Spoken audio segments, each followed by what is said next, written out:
All right, well, we are now at 3:15. I want to welcome everyone to the Urban Drawdown Initiative, Capturing Carbon, Creating Opportunity breakout session. We are very fortunate today to be joined by three gentlemen. Brett KenCairn, he is the, let me make sure I get your title correct, Senior Policy Advisor for Climate Resiliency from the City of Boulder, Colorado, and the Director of the Urban Drawdown Initiative. Marc White, a founding partner from Riddall Green Partnership, and Dan Brown, also a founder of Rust Belt Riders. I am personally very excited about this topic. Brett, maybe at the end of last year, kind of reached out to me to talk about the Urban Drawdown Initiative. And I very excited to learn more about it. It really is for me what brought sustainability together, or why I got into sustainability. So with Brett's going to give you an overview of the Urban Drawdown Initiative and some of our organic diversion efforts. And then Marc and Dan are going to highlight some of our local efforts around organic diversion. And then we'll have some Q&A afterwards to dive deeper in.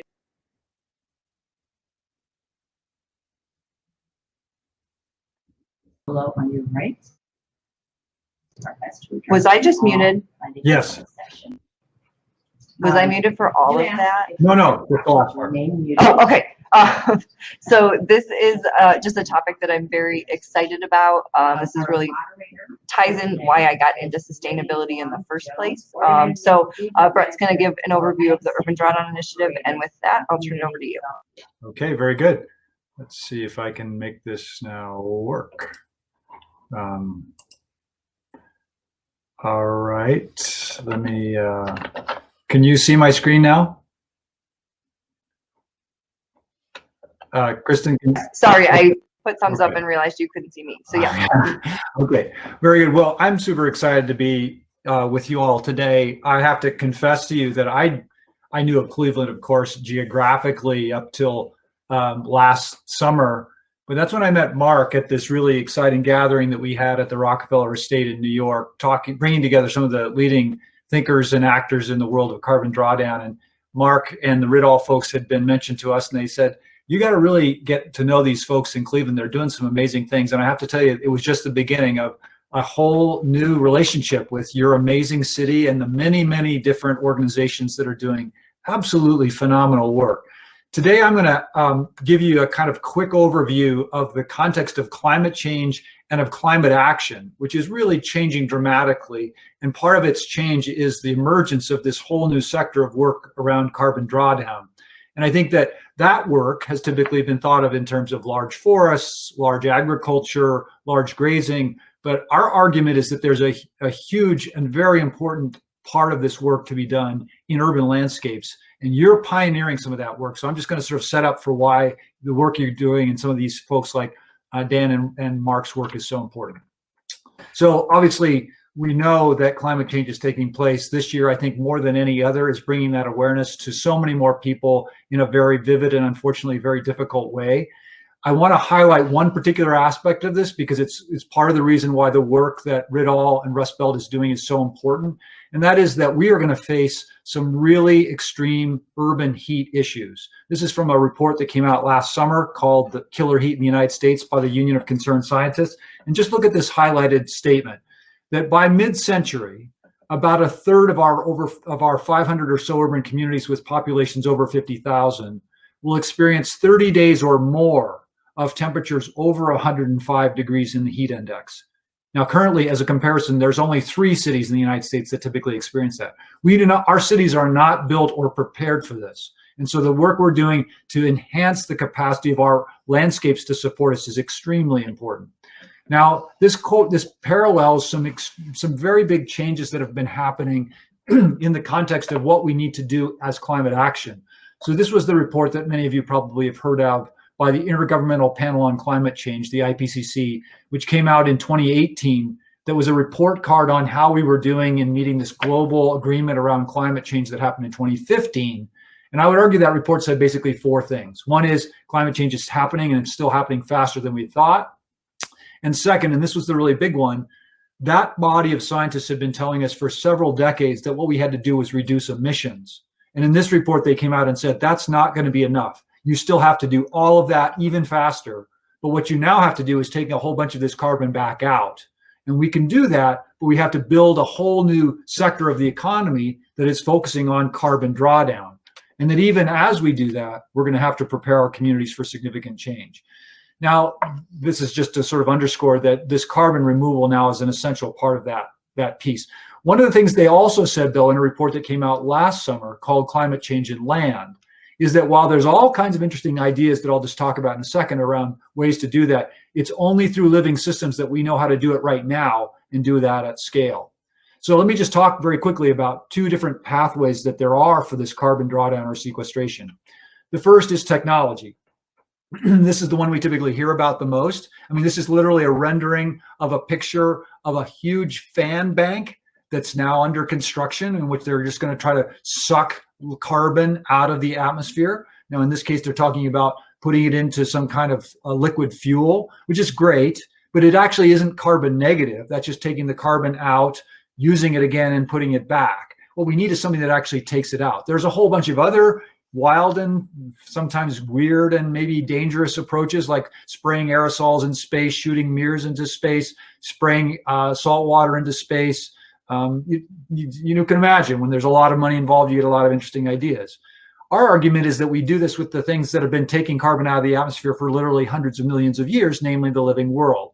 And there's some recent science that's now saying, hey, this is the path and it can be done. And in fact, over a third of all the climate action we need to take in the next 10 years can be done through these natural climate solutions. So where is that work actually done? Well, it's, you know, in the places you might expect, but places you might not expect, like urban forests. There's actually a huge potential for drawing a lot of this carbon out in the urban forests. Now, that might not seem possible to some people, but then you start to look at the changes that are happening in cities like yours and you think, wow, maybe this could be something that we could do. And that's why we formed the Urban Drawdown Initiative about a year ago, to start supporting cities like yours to really take actions and develop the techniques and the technologies and the information and the tools that can be rapidly scaled across the country. Now, we're doing this in the context with other leading organizations like the Urban Sustainability Directors Network, which is where Kristen and I came to know each other, and Cleveland is a very important and active member of, and international organizations like the Carbon Neutral Cities Alliance that are bringing a lot of other cities into this work as well. So what are we doing? Well, we're first of all building knowledge. These are pictures taken actually on an agricultural site that the City of Boulder owns, where we're actually trying out a whole range of different techniques, everywhere from biochar and compost applications to new types of tillage like this keyline plowing. And we've had remarkable success, which I'll show you at the very end. We're also working with organizations like the Trust for Public Land that has a very active program in your city, and bringing some of their tools, like the Climate Smart Cities tool, to use to where now they had been already using these tools to think about where should we plant trees, where does that have the greatest effect for improving living conditions for especially the under-resourced communities. We're starting to say now, if we were to start planting trees in there, how much more carbon can we bring into those systems? How does that carbon then get translated into more shade, more stormwater retention, more nutrient-dense food, et cetera? We're also supporting community-based efforts like in San Francisco, and in work that I know you guys and especially Rust Belt and Marc are doing around organics and capturing organics. And this is basically how do we bring those organics that we're generating every day in our households and businesses and actually put them into material like compost that can then be applied to the landscape, and that there's now research that shows that when we take that compost made out of the organic waste that we've created and we put it back out on the land, we can actually increase the capacity of that land to bring down more carbon. Now in Boulder, we're doing some fun things like engaging our community in this. We have over 250 families through a nonprofit here called EcoCycle that are staked out a 10 by 10 plot in their backyard, and they're trying out different treatments there. And we're gathering community-based science to see what works and what doesn't in an urban landscape. We're also doing some fun things with some leaders in the restaurant movement. This is a group that's pulled together an effort called Zero Footprint. We're getting some of our best restaurants in the community to sign up to this program, where they're going to add a 1% surcharge to the bill, and that money will go into a fund that then is put back into the agriculture around us that's doing carbon farming and bringing that carbon into the sort of nutrient-dense food that we're eating. So, you know, in all of this, I have to tell you that one of the most exciting constellation of efforts I've ever seen is in Cleveland right now. I was, again, just blessed to meet Marc and the Ridall Green Partnership folks. I think if you don't know about what Ridall is doing, I can't even go into all the things today. And unfortunately, Marc will tell you some of them, but there's so much that's going on that is at the intersection of things like nutrient-dense food, using organic waste, producing bioenergy, producing nutrient-dense food and nutrient protein like fish and everything. You're really modeling what other communities need to be doing. I just want to talk very quickly about the biochar piece, because this is, again, a place that you guys are a part of this innovation. We've been working with cities all over the world, including Stockholm, Helsinki, and others, to look at how we use urban waste, especially wood waste, use that material to create heat that can displace things like fossil natural gas and actually be a renewable heat source. But then the byproduct of that being a biochar that we can put back into our soils and into our plantings. Things like in Stockholm and Minneapolis, they found that by using biochar in their tree plantings, they are actually increasing their growth rates of those trees by 20 to 30%, which we need to do to create shade. And they're reducing the mortality of those trees, and they're actually helping to detoxify some of that runoff that's coming off of our streets. Ridall has been leading in bringing together a consortium of different community-based organizations around this. So we're working with the Detroit Black Community Food Security Network, the Navajo-based Covenant Pathways, and a really cool sort of cooperative farm effort in southern New Mexico. And we will be installing the first biochar heating systems that will actually be producing heat for greenhouses as they're producing biochar and create that kind of whole cycle system. This is just an example of a unit that sort of shows all these pieces together. You take that wood chip waste, dry it, hammer it down into a smaller material, make that into an industrial grade pellet, use that pellet as a feedstock for your biochar pyrolyzer, and at the end you have that biochar that you can put right into your compost or into your garden or into other uses. So that starts to create this kind of community whole cycle where we can take our waste, turn it into a renewable fuel, and as a byproduct of that, have this biochar that we can use in all these different ways. So just to close here, I want to say we were also working with youth. We had actually been setting up to have a really exciting program of hiring Cleveland youth to go out and do data gathering around soils and forests this summer. But of course, as we know, things didn't go as quite planned. We're still working on all of that. We have school curriculums that are in development that will be piloted, hopefully also in Cleveland. So we're really bringing youth into this work. And we're now starting to bring together national organizations to look at potentially having a national campaign where we place the expansion of urban forests as a workforce and economic recovery opportunity, literally, hopefully employing hundreds of thousands of people in replanting and maintaining urban forests as a part of both preparing ourselves for these kinds of changes that we're facing, as well as putting our communities back to work.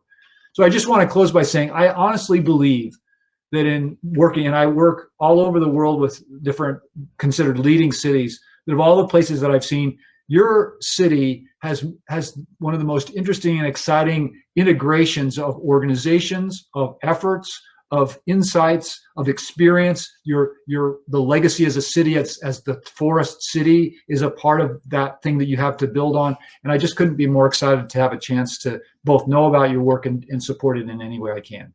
So with that, I just want to close by saying, this is my son, Nathaniel. He's standing on a site that our city owns that was formerly an agricultural site that, because of a whole series of things, has been degraded now to essentially a desert. We started our work to try to look at how we regenerate soils and actually fix carbon and use that as a way to build a whole new ecosystem about 2 years ago. That literally by later that year, by applying some of these techniques, that's the kind of response that we were getting. And it just says to me, and this is where my hope really resides, the living world has such enormous capacity and resilience that if we can just turn together towards it and work in partnership with it, I think there's literally nothing we can't do in terms of improving this world. So thank you all very much. I'm excited to be a part of this conversation. Awesome. Thank you so much, Brett. Yes, let's give him a quick hand. It's so weird in a virtual environment. You get so used to wanting to clap afterwards. We are starting to get a couple questions in. I'm going to hold off till the end to get all of the questions, or to go through all the questions. But for those of you joining us, please post in the chat any questions that you have for our presenters. With that, I'm going to turn it over to you, Marc, to share about the Ridall Green Partnership. Good afternoon, everyone. Thank you very much for the invitation. So glad to be here. How's everyone? Okay, thank you. So, in reference to sharing my screen here, I want to open up one moment.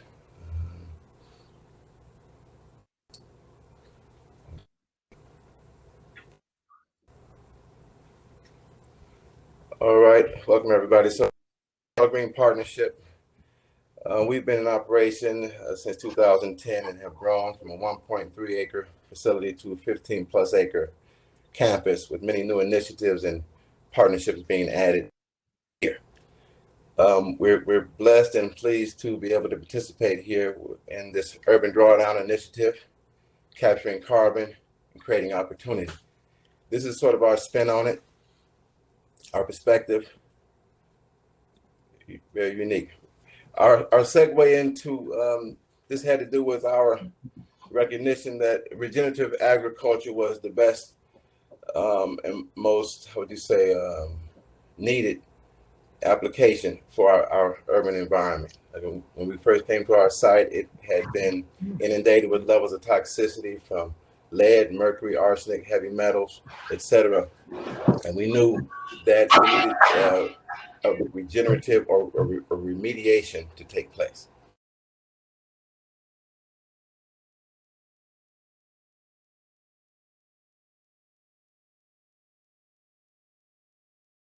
Mark, you might need to unmute yourself. We might have had a little glitch.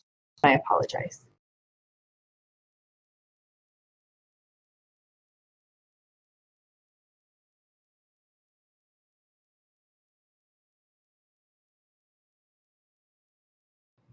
Mark, can you unmute yourself?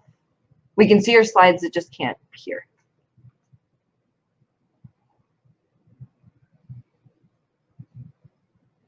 I can unmute him. Oh, I think he has to go back to the presentation.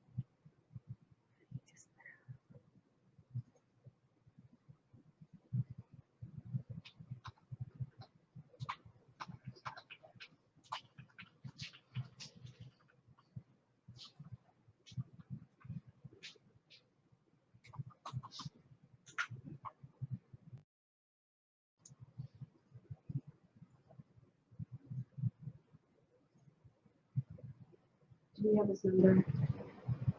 I do. No, not yet, Mark. I'm sorry.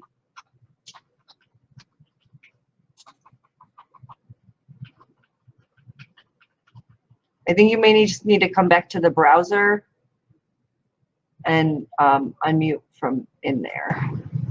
Yeah, he needs to actually come to the session. Well, he's in it. Yes. What is this button?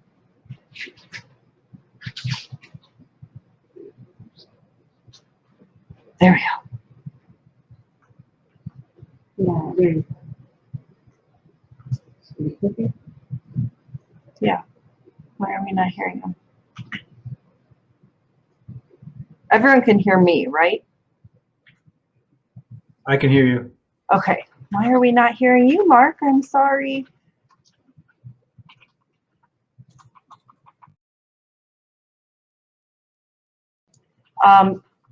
Mark, if you can hold on just a second, I'm gonna see if someone from our technical staff can maybe give us a hand in figuring out why we can't hear you. I apologize for the glitches. This audio. Can you say something? He's still showing up muted for me.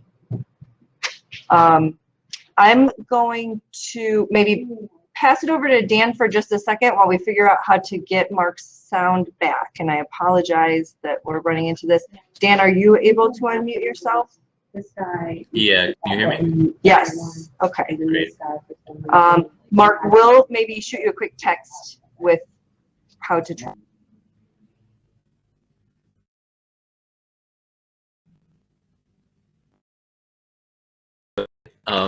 I share my screen.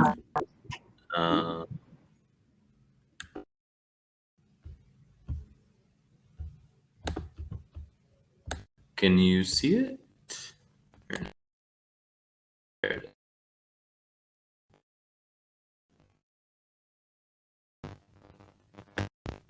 Here we go.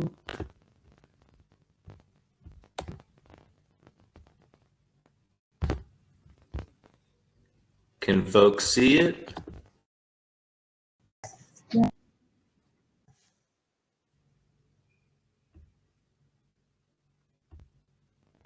Cool. All right. Sweet. Well, I'm Dan. I'm here to talk about the work that we at Rust Belt Riders are up to. We have serving the Cleveland area for since 2014. Very much inspired it all. Kicked off and helped to pioneer in this space. And so we're really owe a great deal of debt to the work that Riddall has done. Sort of took a unique or sort of more specific spin on that work, and I'm going to share it with you. I sort of grew up working in and out of restaurants, and immediately and very tactfully saw just how significant the amount of food waste that came out of the back doors of restaurants was. And I knew that I wanted to figure out a way to prevent that waste from happening. But in learning more about food waste, I learned about its intimate connection to climate change. So according to the IPCC, there is a 95% likelihood we will see a 2 degrees Celsius rise in temperature before the end of the century. And that's really, really kind of devastating news, and can often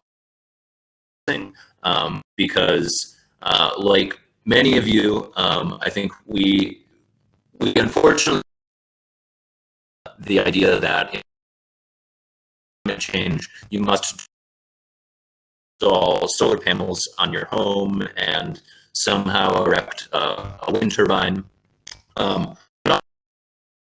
Options are very difficult to access for the vast majority of people, and find ourselves really wallowing in this feeling of hopelessness. Really why I got excited about the solutions that folks like Bill, Brent, and we are trying to pioneer, because the solution immediate to each of us are literally things that we exist. Report that came out a few years ago, and the term there's lots of efforts looking at making this word and this terminology a lot more accessible. But Paul Hawken and a team of scientists, Project Drawdown, which its subheading is the most comprehensive plan ever proposed to refer. And so that got me kind of excited. I'd only heard about harm mitigation, but almost never this idea that, you know, this not only can be stopped but reversed. So in their research and their findings, approach to looking at what industries and what sectors act to slow or reverse climate change, and food in the agricultural space emerged as the single biggest lever towards mitigating our impact on the environment.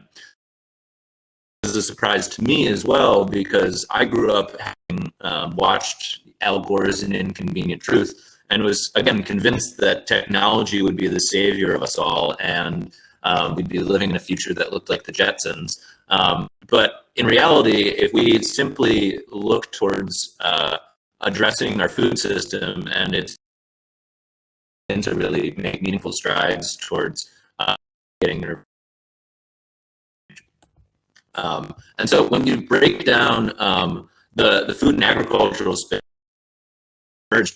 from there, were kind of striking. So there's lots of very important talking had around mitigating our consumption of plant-based and eating a plant-rich diet, but even greater than that in terms of what we do with our food waste. Again, there's lots of data to support that these simple everyday actions of what do you do with your banana peel can have a really tremendous and profound impact on one's impact on the environment. And so be surprised to learn that 40% of all the food that's grown in this country will end up being thrown away. This at a time when 1 in 5 children in Northeast Ohio is food insecure. And at the same time, food and other compostable material is the single largest component what comprise. So if we can just simply begin to look at our food as a resource, and not only just as a resource, but as a really healing and regenerative resource, it would be logical to conclude that food should never go to landfill because it is a carbon and keep it out of the atmosphere. And so daily, you could quite literally fill Cleveland Browns Stadium with the amount of food that is thrown away in this country every single day. To start playing well, that may have perhaps been a better use of the stadium. Yourself, who are these horrible people who are throwing away so much food? We have a stern conversation with them and let them be made aware of the waste that they're producing. And so ReFed, which is a tremendous resource, found that 43% of all food waste occurs at the consumer or household level, while another 40% occurs at the businesses level. Is work with businesses and individuals to help them collect and divert their food from entering landfill. Only 6% of all organics actually steers its way clear of land. Cleveland and in Ohio more broadly, we don't have any legislation or policies in place that would in any way incentivize people to keep their food out of landfills. And so what we saw a need for was for an organization to emerge to help people do that work for them. So the work that we do is really trying to change the system, not by fixing what's broken, aka like this linear landfill, use once, dispose of, and forget about it type linear model, but instead a circular one that looks resource that can be perpetually recycling it, be bringing about climate solutions.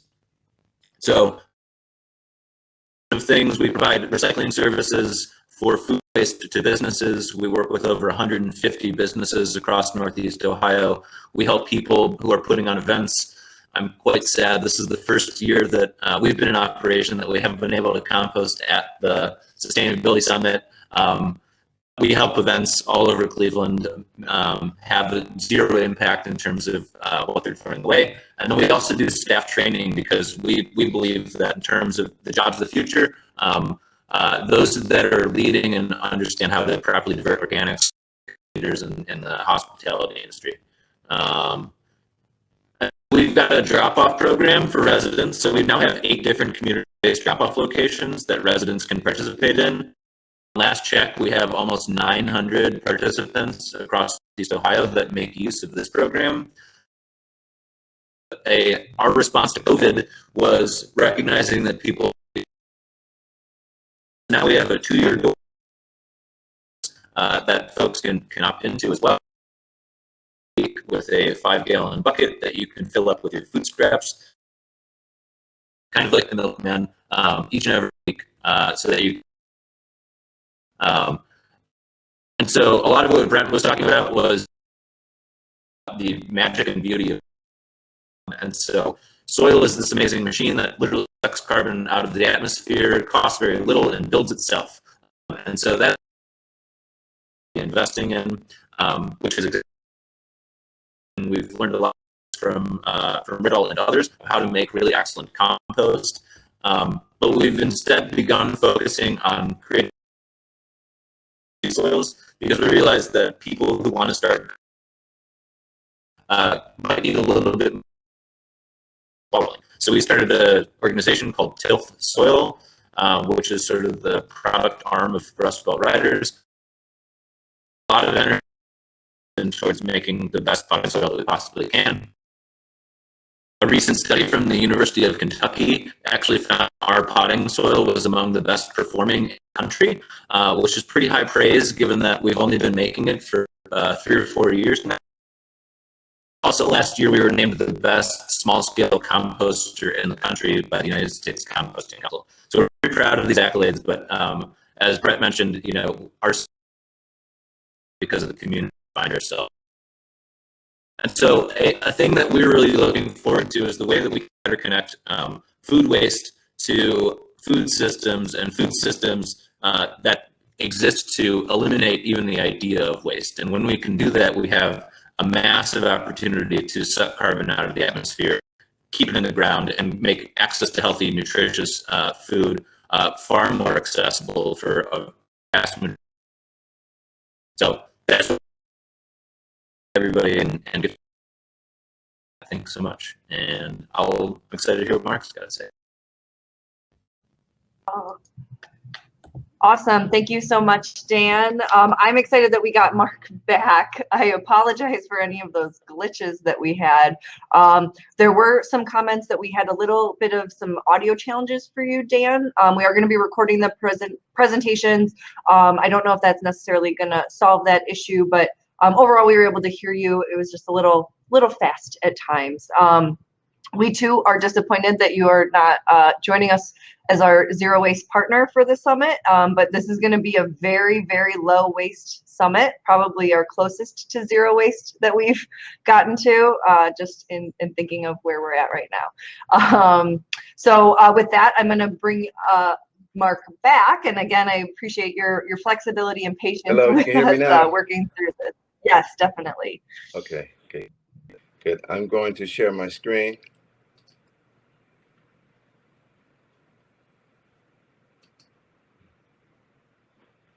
Okay, and you still hearing me? Yep, still hearing you, Okay, still seeing good. you, and here we go. Your presentation is up. All right.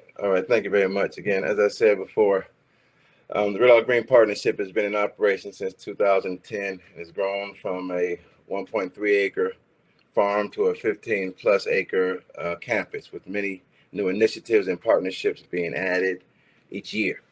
So we are very pleased to participate and be a part of this as we, as Brett and as Dan had said earlier, that we have worked together and spoken and pursued doing something great in Cleveland relative to urban drawdown. Okay, so Red All's perspective on the Urban Drawdown Initiative, capturing carbon, creating opportunity. Okay, regenerative urban agriculture. Our foray into this had to do with regenerative agriculture. Being a city-based organization or an urban organization, we felt it important to try to clean up our environment. When we got to our site, we found that it was basically riddled with toxicity.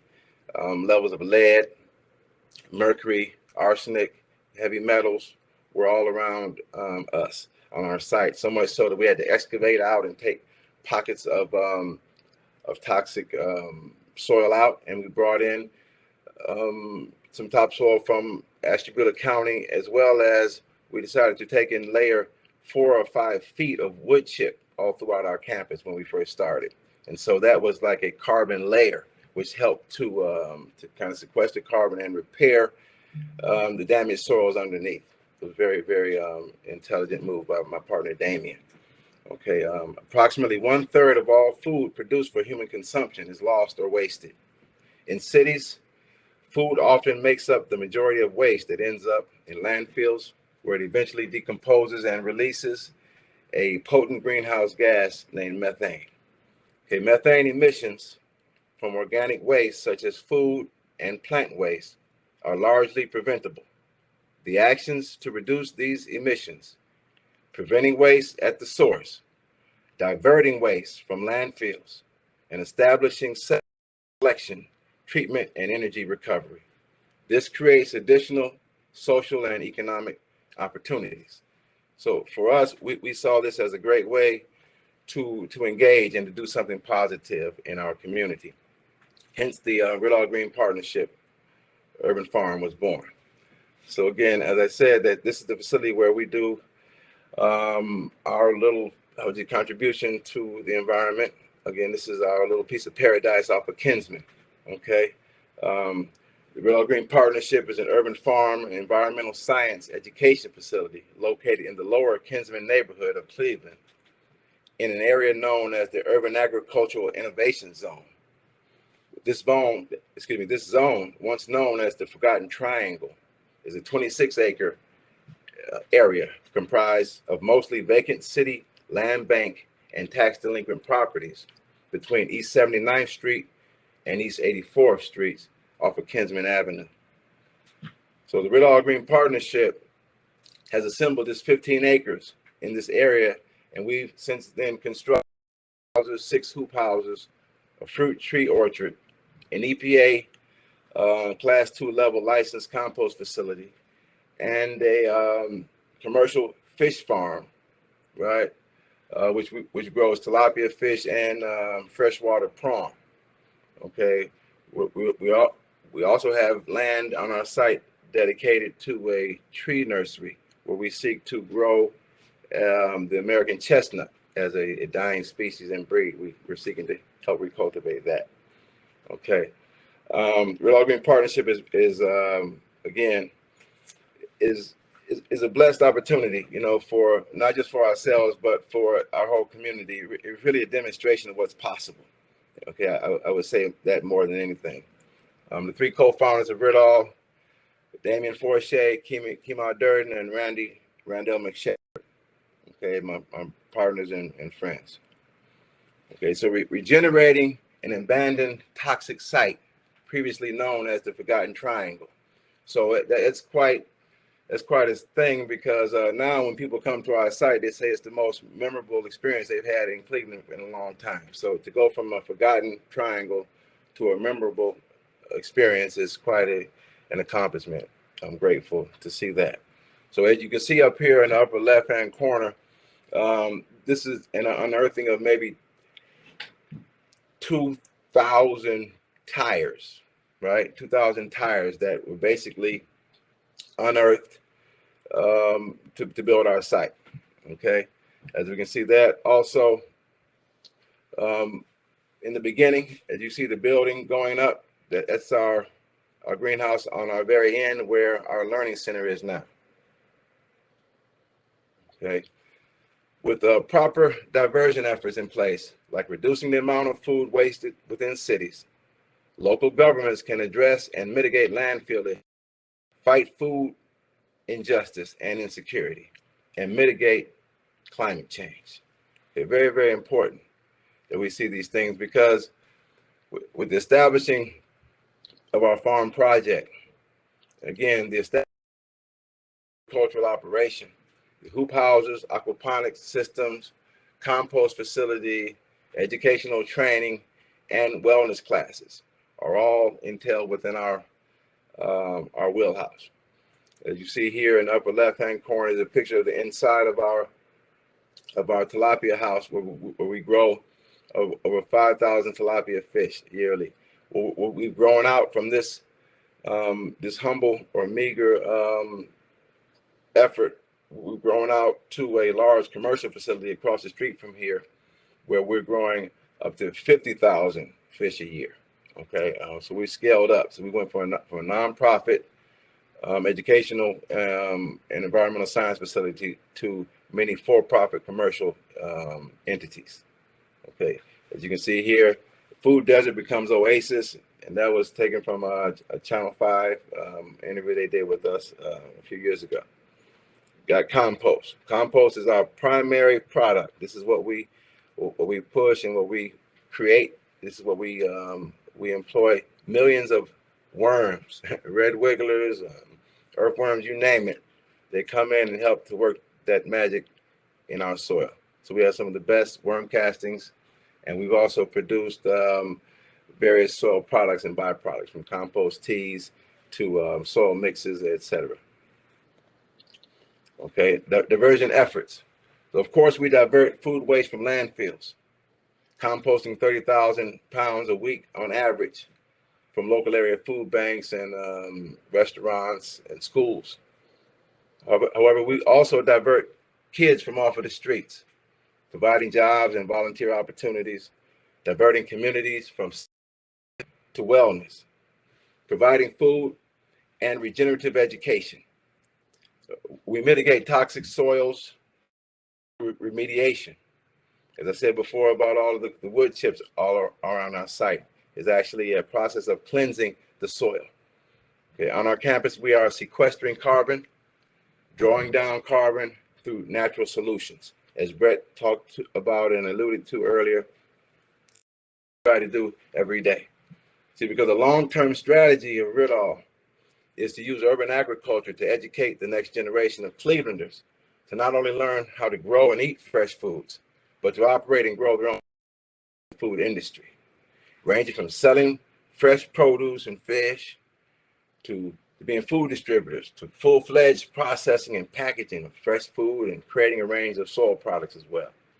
So Ritol also wants to engender environmental stewardship and is participating in a national pilot, as Brett also mentioned earlier, to demonstrate how urban environments or green spaces can serve as carbon sinks and play a major role in carbon sequestration efforts or drawdown. The carbon nitrogen combination. And again, as you guys, you may see here, Dan and Mike and Jesse, the Rust Belt Riders, standing by their old compost bin at Ritol. Very, very sentimental. Hey, you guys come and autograph that, because y'all are blowing up. These are some great guys. I love these guys. So you see the carbon and nitrogen combination. So as we compost, we create like a lasagna layering, carbon and nitrogen, and on and on and on and on.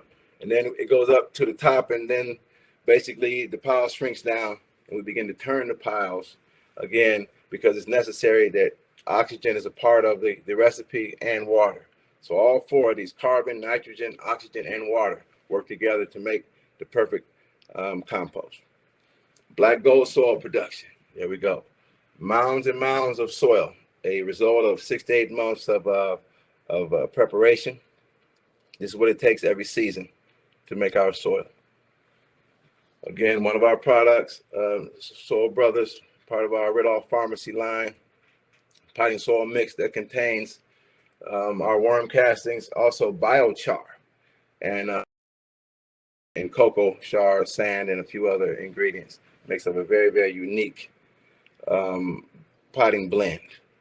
Okay, you can see also here some of our product, also some of our production going on with one of our screeners. Okay, so we kind of evolved from being able to produce the soil, produce fruits and vegetables. Again, what we talked before about, a fruit orchard and many, many things that we have, food houses full of food. But we continue to grow out and expand a new indoor learning center. Again, a place to exchange information and to teach the community, where we have programs like this Soul Vegan Saturday, where we take traditional soul food and convert it into a plant-based, where we're able to keep people from ingesting so much, ingredients that are not good for their health. Next, we have our new farmers market that just recently opened up in Maple Heights on Broadway. And so this is a recent acquisition, very, very powerful opportunity to engage with the people and to help rescue a community from food desert. Our value-added products, a wide variety of herbs and spices that we grow, are now made available throughout the city of Cleveland and throughout our, of course, in our own farmers market and our stores that we sell locally. Our Superfood Energy Elixir is the Urban Farm Doctor product line, where we are able to create a variety of elixirs from the things we grow, also using trace minerals in them, helping assimilate vitamins and nutrition throughout the body. Minerals are very, very key when we talk about regenerating people and the wellness. To our new community kitchen and farmers market. Just recently had a soft opening a few days ago, where we were able to demonstrate and to show how this can be a valuable commodity and resource for the community. We're very thankful and grateful for that opportunity. What's been able to be done. And again, remember now, all this is from the foundation of the soil. Soil was our first product. Soil was what we grew our first year here. We actually had to grow soil so we could grow some right food, because we knew that the pre-existing soil was so toxic that we couldn't grow healthy food in toxic soil. So from creating soil and then planting our ideas in this soil, we were able to grow and manifest many of these things that we see here today at Red All Green Partnership. So we were able to give, and we were able to feed hundreds of people during the pandemic. The community response from Red All. We fed our community and we fed our veterans. We have a huge veteran program, a lot of veterans that we engage with on a daily basis. Okay, so then what are we able to do? What can we do? So the key to our success as a city will be in our ability to convince local and municipal stakeholders, from house elected officials, that this organic waste is a valuable commodity and deserves proper attention and resources. Because of these large volumes of organic waste, cities, local waste management companies must have, you have to have the capacity to collect, divert, and process this waste. This is what Dan was talking about. This processing requires investment in additional collection, processing facilities, right? We got to pay a little to get a little. We need trucks, more workers, and the use of anaerobic biodigestion, which is huge throughout the world. We need to do it more here in America, especially in Ohio, and more compost stations. Let these be in every community, in every neighborhood. Let everyone take this on as a lifestyle. This is what it's going to take, because it's going to be difficult other than that. We have to find ourselves human. Humanity is what we have to continue to strive towards. Not trying to be, Dan said it good, not trying to be like the Jetsons, but trying to reconnect. I think this is a time now when we're more compelled than ever to look at having to now go back in order to move forward. We have to go back in order to re-embrace grandma and grandpa and the elders and the ancestors and what they taught and showed. And we thought that they were just being old school or old fashioned, but they were preserving humanity within us. So we've fallen away a little bit. We got to do that. So we can get to the point where we green the ghetto. This is our campaign, to green the ghetto, where everything comes alive, inspire life and living. This is myself, Marc White, Red All Green Partnership, site manager, also founding partner and director of regenerative wellness at Red All. This is what you can do to help. If you'd like, please copy this information down. You can contact us at the information here, as well as our website, www.greenandghetto.org. Appreciate you all, and thank you. I'm looking forward to any questions. Hope we hadn't taken too long. Thank you so much. Have a blessed day.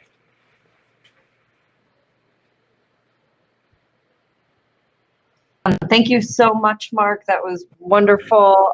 And thank you, Dan and Brett, as well. Yes, big rounds of applause across the board here. We have been getting a number of questions in through our chat box. I will encourage others, if you have questions, please post those in the chat. We'll do our best to get to all of them. We've got about 10 more minutes here.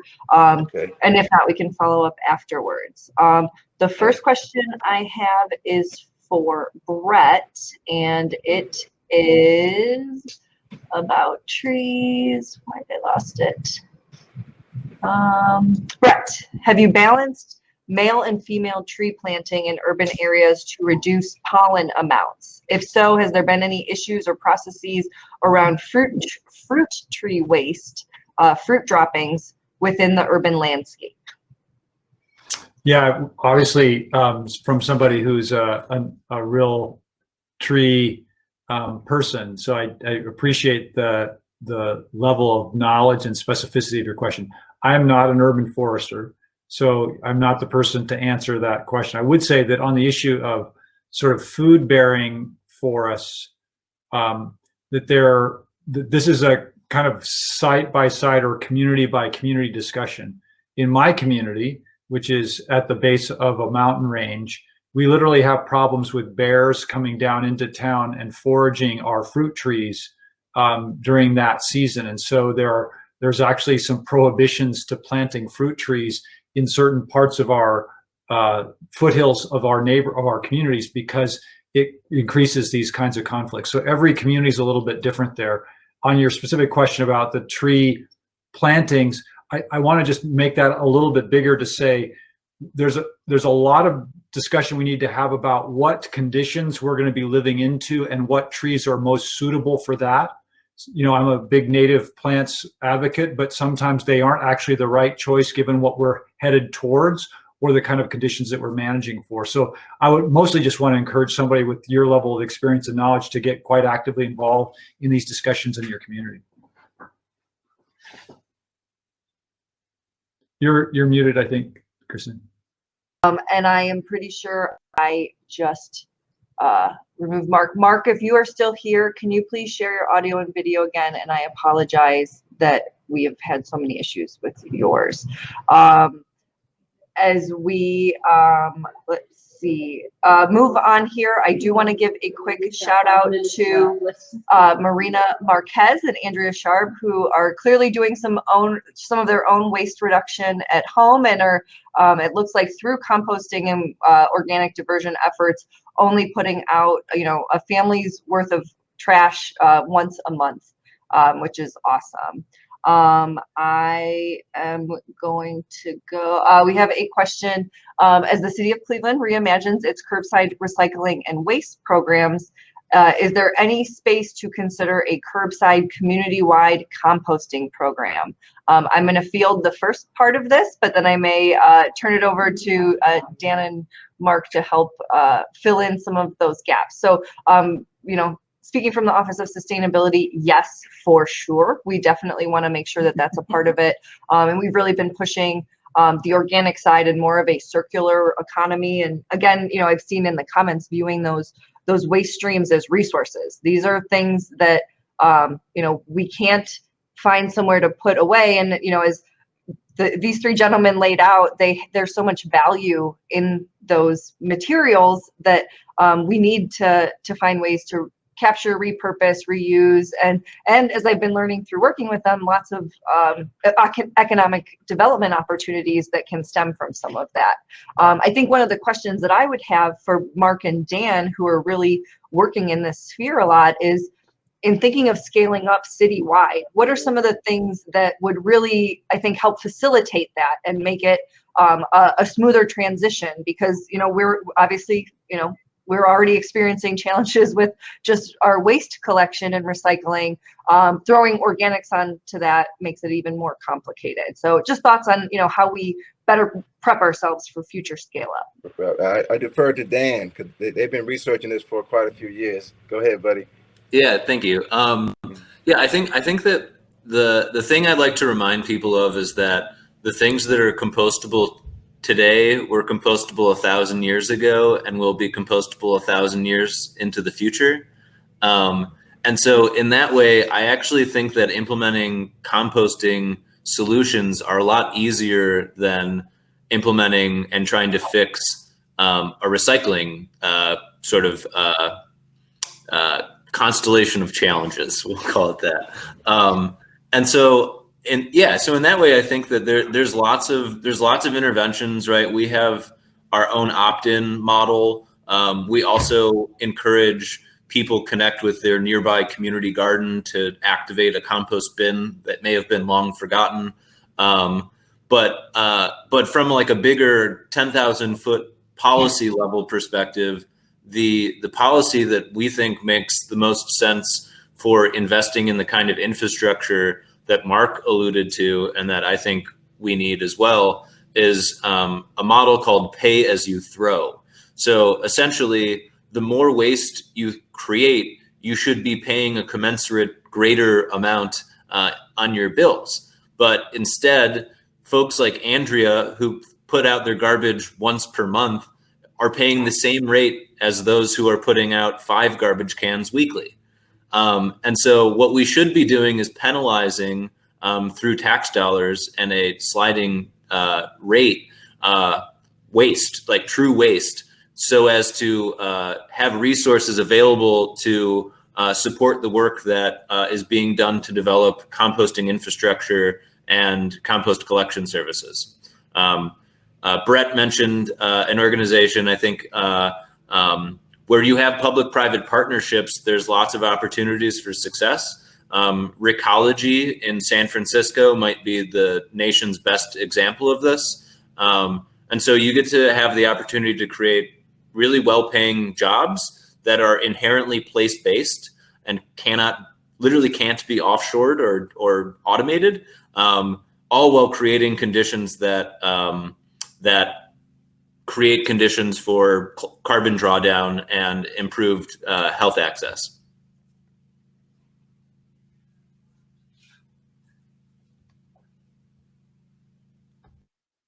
Thank you. This next 2 questions are for you, Marc. I'm going to combine them only because we're getting closer to the end. Okay. The one question was, what steps have been taken to detoxify the soil? And then also, are you a for-profit business or a nonprofit business? Okay.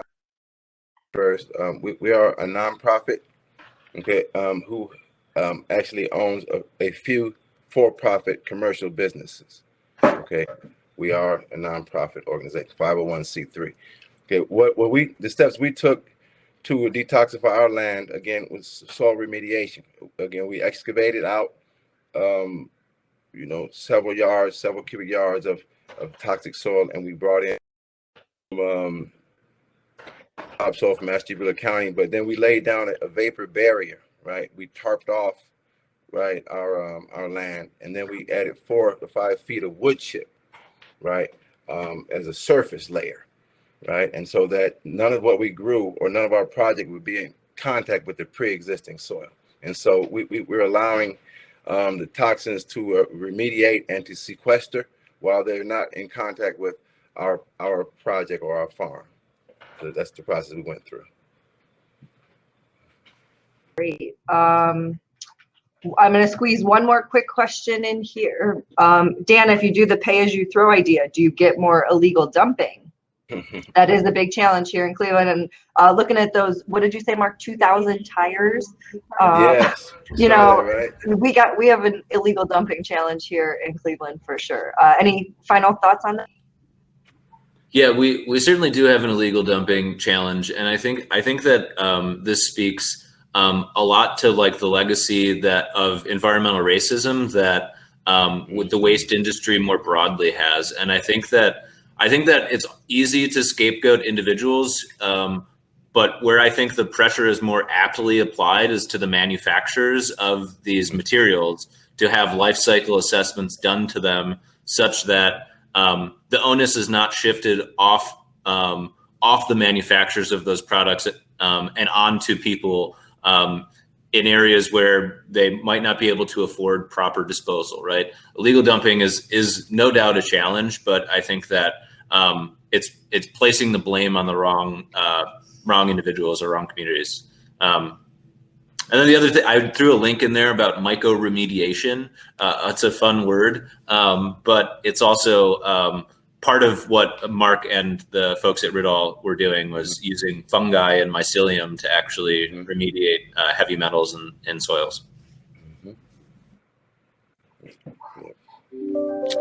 Yeah, Kristen, can I just make this observation also that I think that one of the things that I see so vividly displayed in Rittal and that is supported so beautifully by Rust Belt is this sense of how place is really precious and what it looks like when people start to care for a place and to see what healing comes from that process on so many different levels.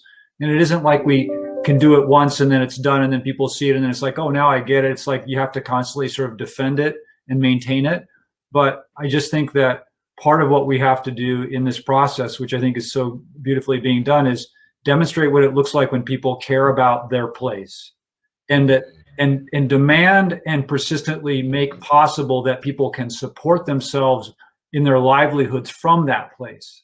And I think we've too long thought that somehow some technology thing is going to take care of everything from what shows up on our plate to what takes away our waste. And what we've forgotten is that all of that requires resources, a lot of which we're now realizing we've used in the wrong way. And that what we need to do is like build new economies around how we live in place. That's awesome. Well, I want to thank all of these fun guys that we have here. Sorry, I couldn't resist. Dan, you said it, and I just wanted to throw that out there. But I want to thank Brett KenCairn, Marc White, and Dan Brown for joining us in this awesome breakout, and I'm really excited to continue this work beyond the summit. Again, please join us tomorrow for a number of other breakouts. We've got a few related to circular economy. We'll be circling back after the summit with lots of different resources and ways to connect. So just stay tuned. And once again, I want to thank our three presenters. Thank all of you for joining us, and thank Cleveland Public Library for hosting us on the Hop-In platform. So everyone have a great rest of your afternoons and evenings, and we look forward to seeing you all tomorrow. And thanks for bearing with us on any technical glitches. We will, yes, I'm glad we got everybody here. And again, we'll see y'all soon. Thanks. Yeah, peace. Thank you guys. Have a great day.